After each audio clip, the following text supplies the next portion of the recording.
Missouri schools are at risk of shrinking budgets as state lawmakers cut their funding.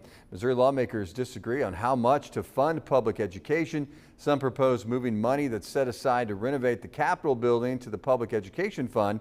Others, including Missouri Governor Kehoe, are not fans of that plan.